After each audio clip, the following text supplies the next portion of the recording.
Good morning. Yeah, I'm still congested, so hopefully I won't sound so horrible, but I can feel it in my chest still and my ears and my head. And this morning I woke up with a massive headache. I don't know, taking a bit to get out of me, this sickness, but um, still plugging along, taking my vitamins and doing the best I can to get rid of it. But my natural immune system will get rid of it.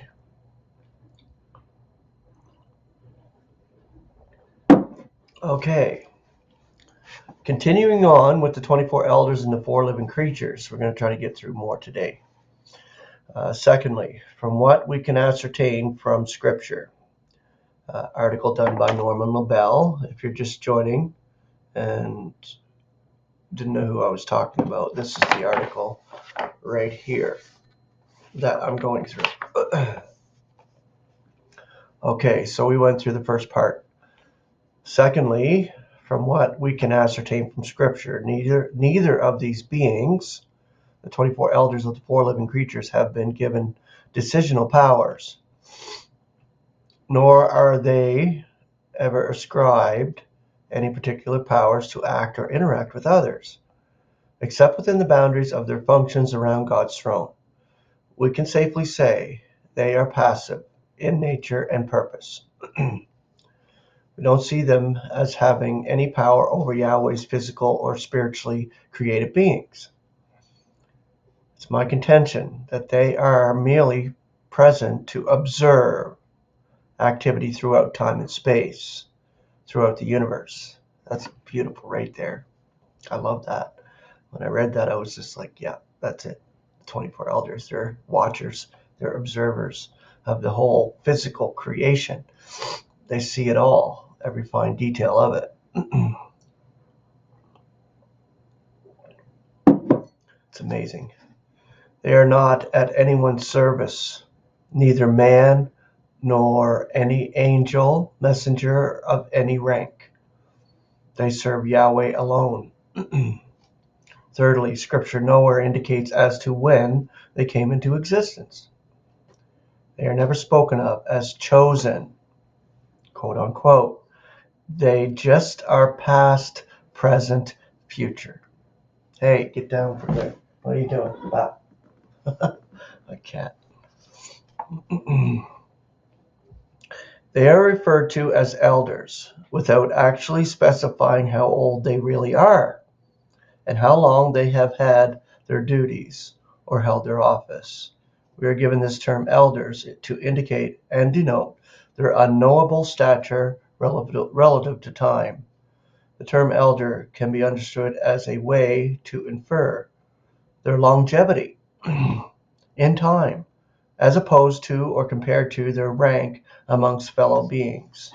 Also, we can observe there is no hierarchy amongst them. We can safely assume they have been appointed as equal amongst themselves. These are the 24 elders. As for the 4 living creatures, the book of Revelation always points to them as being around the throne and close to or alongside of the elders, leading us to believe that they may have consisted together for as long as they have mutually existed. That's beautiful. So Norman has given us a glimpse of God's throne room, really the throne of God and what surrounds it. And Scripture is clear, and he proves it in Scripture here. When we get further into this article, I'm going to bring the Scripture out. It's amazing stuff. Fourthly, nowhere in Scripture are the 24 elders ever referred to as angels or men. That is amazing too, right there. This is like clarifying and beautiful stuff. That's my use of the term beings, right? Okay, they're beings. In regards to the 4 living creatures, the term being is corroborated by certain Bible versions, such as the Complete Jewish Bible,, and the Orthodox Jewish Bible. That's interesting. i.e. Revelation chapter 4, verse 4, and Revelation 6, 1 through 8. As we will see later, these creatures are actually cherubs, a type of powerful messenger or angel. I've heard it said by some that the 24 elders are chosen from the body of Christ. Impossible. Others advanced while claim that 12 of them are the apostles and the 12 others are patriarchs. Just to name a couple of ill-conceived theories. They either oversimplify, underqualify, or blatantly take unfounded license in their interpretations. Most, if not all, assumptions are not strictly verified or scrutinized against Scripture. Most commentaries are inferred opinions without actual or factual biblical foundation. Again, I do admit that some of what I propose here is mere speculation, but what I've advanced so far is I believe, which is Norman, which he is stating right here, scripturally factual and irrefutable.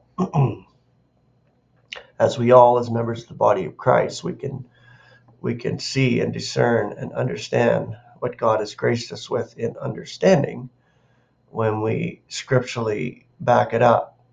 I believe that what is scripturally provable lends some credence to the speculative. That's right. It's up to each individual to decide on the substance of the hypotheses after careful consideration. Okay, so tomorrow we'll go in and start the theses. So that there was the 4 explanations of the 24 elders and the 4 living creatures. And Norman's doing an awesome job on this. And I thank God I'm able to share it with you. Grace and peace.